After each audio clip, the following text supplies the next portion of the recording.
Humans like to push things to the extremes, but the 10 terrifying places on this list really do take the cake when it comes to living on the edge.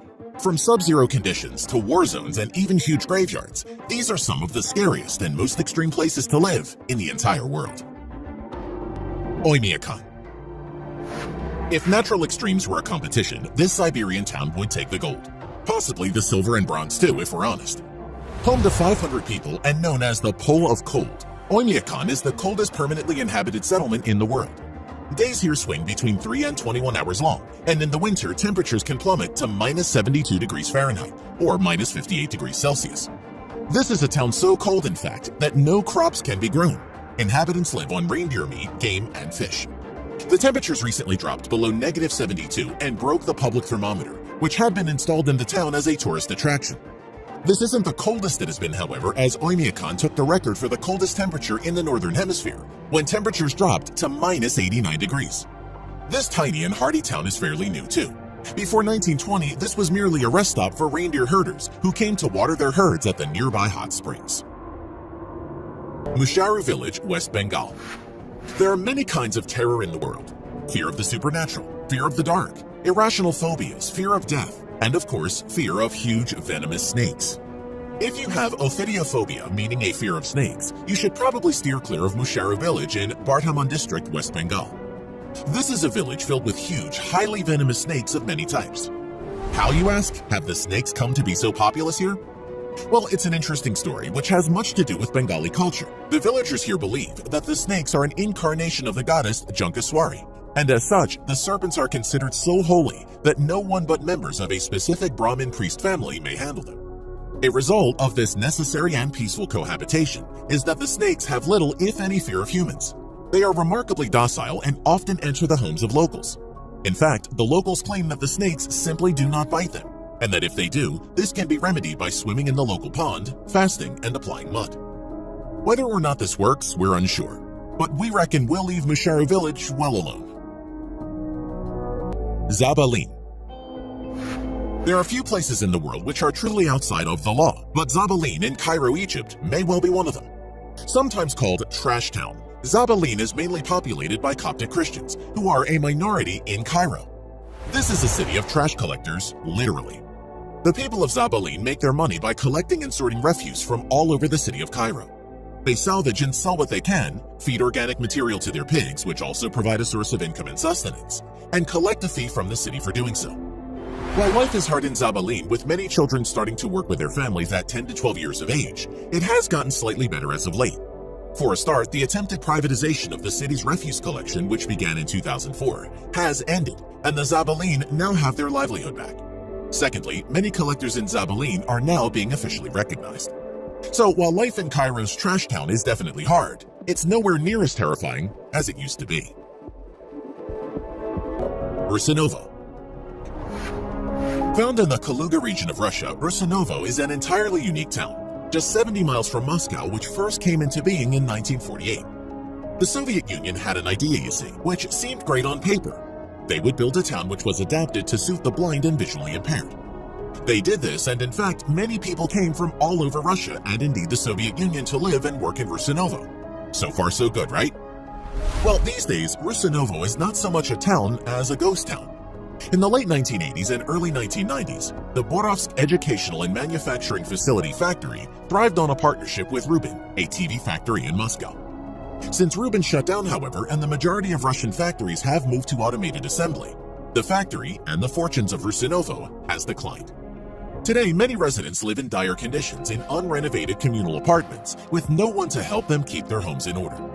Russinovo was pegged as a paradise for the blind, but in truth has become more of a paradise lost since the decline of the factory. The scariest thing about this town is that many of the residents simply cannot escape. Gulan Refugee Camp. Otherwise known as the camp that is also a minefield, Gulan Refugee Camp probably takes the cake for unappealing places to live. Let's be honest, no one wants to live in a refugee camp, but if you had to pick one, you probably wouldn't choose Gulan. This seemingly unoccupied field was first settled by refugees displaced by brutal conflict in Afghanistan in 2014. What they didn't realize was that this field had been the site of a huge battle between the Mujahideen and Soviet forces in the 1980s. It was still littered with anti-tank and anti-personnel mines. Perhaps the most remarkable thing of all, however, is that not one of the 24,000 refugees currently living in the camp has lost their life due to a mine explosion. This is in part due to the removal efforts, which removed a staggering 1,000 plus mines in the first 12 months, and probably has a lot to do with sheer luck. Aleppo, Syria. Of all the places to live in the world, Aleppo has to be the most frightening and deadly. While it's true that Aleppo is no longer an active battlefield, as it was between 2012 and 2017, and things have become marginally safer, this is by no means a safe place to live. Life in Aleppo is hard and dangerous. Electricity, heating, running water, and internet connection are scarce in supply. Schools and libraries are, if still standing, under fire, and for many people, getting something as simple as a hot meal is a matter of queuing at communal kitchens, which feed up to 30,000 people per day. There are few places in the world which test human resilience quite like Aleppo. The City of the Dead. If we told you that there are people who literally live in a graveyard, you would probably tell us to pull your other leg, right? Well, believe it or not, it's true. Over 500,000 people now live in a 7th century necropolis just outside of Cairo, Egypt.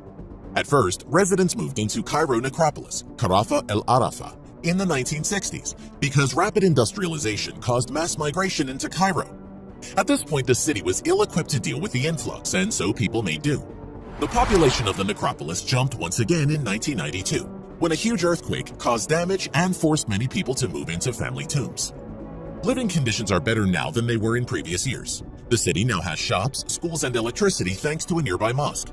Sanitation is still an issue for residents, however. And while this arrangement is wildly legal, and there are plans to relocate the inhabitants, the truth is that there are precious few places for them to go. Living in a literal graveyard takes fear of the dark to a whole new level we're willing to bet. Linta, Vicenza, Italy. Linta takes its rightful place on this list for one reason: its size. As a tiny village found 0.8 miles outside of the town of Asiago, to which it belongs, Linta consists of just 29 full-time residents. That's right, only 29 people live here. 10 of those people are single, 3 have university degrees, and absolutely no foreigners. Furthermore, there are no banks, no pharmacies, and only 2 commercial buildings. In fact, there are only 10 buildings, the first of which was built in 1946 in this village. Imagine falling out with your neighbors in this village. Exclusion Zone, Pripyat, Ukraine. In 1986, the Chernobyl nuclear reactor experienced a critical failure that led to the worst nuclear meltdown in history. The town of Pripyat, just over the border in Ukraine, was home to tens of thousands of people, mostly workers and their families. Most evacuees now live in Slavutich, a nearby town built for them, but over 1,000 people returned, illegally, to live in the exclusion zone just a few months later. At first, the Russian government refused them entry, but eventually they caved in and let the residents, mostly older people, return to their homes. Today, over 30 years later, 130 people still live in this radioactive area of Ukraine. And funnily enough, some studies suggest they are living longer and better than their previous neighbors. This is not too surprising. After all, if you discount the radiation and free-roaming bears and wolves. Life in Pripyat has to be full of fresh air and exercise, right? Aogashima, Japan. It's true that all the places on this list are scary in their own incredibly unique ways. But Aogashima village is the most terrifying for natural reasons. This tiny village, home to just 200 people, is 200 miles south of Tokyo, situated on the most remote of the Japanese islands, and is connected to the mainland by ferry and helicopter. It's lush, it's green, and it's found inside the outer crater wall of an active double volcano. Yep, that's right. These 200 intrepid souls live in the shadow of fiery death every day. In 1785, the volcano erupted and killed half of the population of the island. Now, it hasn't erupted since then, and there are some benefits to living on an active volcano. Free heating and cooking facilities, natural hot springs, and of course peace and quiet. Until the sudden firestorm that may or may not occur at any time. Scientists reckon that the volcano is dormant and that it will stay that way for the foreseeable future. But we're going to steer clear anyway.